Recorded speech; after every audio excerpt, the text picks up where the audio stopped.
Good evening. Sir Keir Starmer is being labelled a traitor and a national disgrace by our brave military veterans. He's accused of taking part in a witch hunt against Britain's military heroes and doing it all for free. I don't think anyone in their right mind can think that man can be our Prime Minister after hearing these devastating revelations in today's Daily Telegraph. Both Starmer and his great friend, now our Attorney General Lord Hermer, worked for free on a case that led to hundreds of Iraq war veterans being hounded and subjected to years of investigations, accused of crimes they did not commit. Starmer and Hermer, for free, gave legal advice that said a British war hero who had already been found not guilty of murder twice should face an investigation again. Starmer and Hermer, for free, represented interveners including Amnesty International and made submissions to the court that a British war hero who had already been cleared of wrongdoing by the military had not been properly investigated. It took Sergeant Richie Cattrall 13 years to clear his name. He was eventually exonerated following an investigation and a separate inquiry. But the whole process saw him develop PTSD, sadly, apparently, turn to drink and attempt suicide multiple times. He also suffered a stroke. Gutted because he's now the Prime Minister and he's getting troops done. He's literally going for troops that are doing the job. That case ultimately led to what some are calling a witch hunt against more soldiers. And according to the Daily Telegraph, Keir Starmer argued that because British troops were in control of parts of Iraq during the Iraq War, the UK was therefore legally obliged to conduct fresh investigations into their behaviour under European human rights law. Now, this was initially rejected by the Court of Appeal, but the case was then taken to the ECHR, who forced the UK to reopen investigations into these British soldiers. Now, Keir Starmer claims he had nothing to do with the ECHR case. By the way, I've got some news for you very shortly on that. But I don't think that's relevant, whatever he claims, because his advice probably led to the subsequent investigations. It gets worse. According to reports, the allegations cited by Sir Keir were found to be based in part on a false document intended to pin the blame on British troops. Now, although Downing Street have denied it, the Daily Telegraph say that Starmer worked alongside disgraced former lawyer Phil Shiner, who was later struck off by the Solicitors Regulation Authority for dishonesty, which included fabricating evidence and making false representations to courts.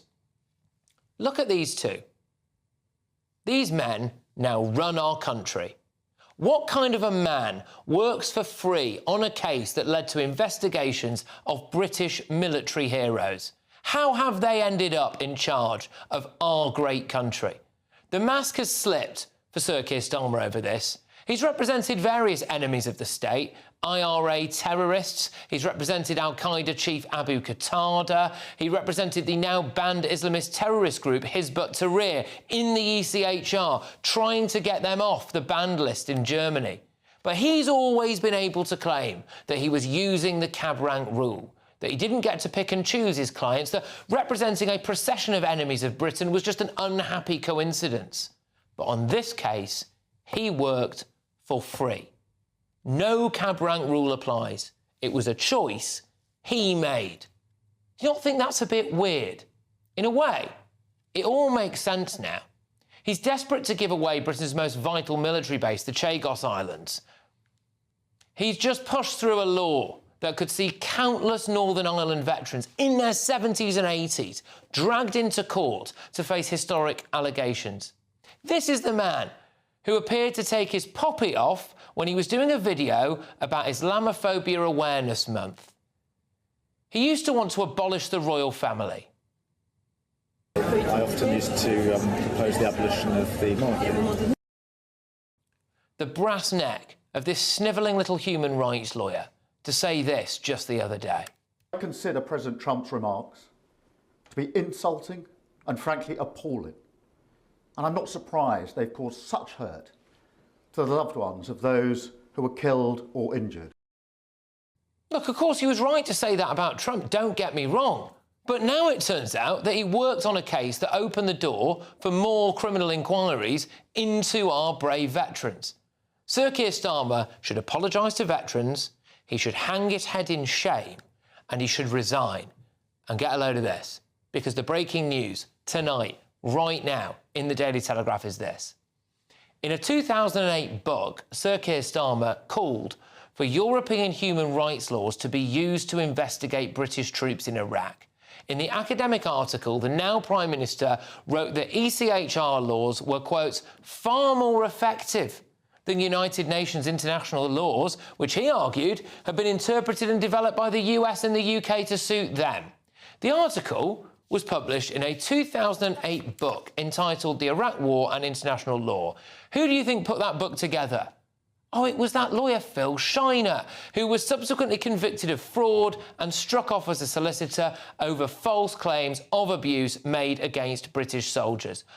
But Sir Keir Starmer's spokesman insisted that the Prime Minister had just assisted the court on points of law, not to advocate for either side. They also, of course, insist that he didn't work with Phil Shiner on this.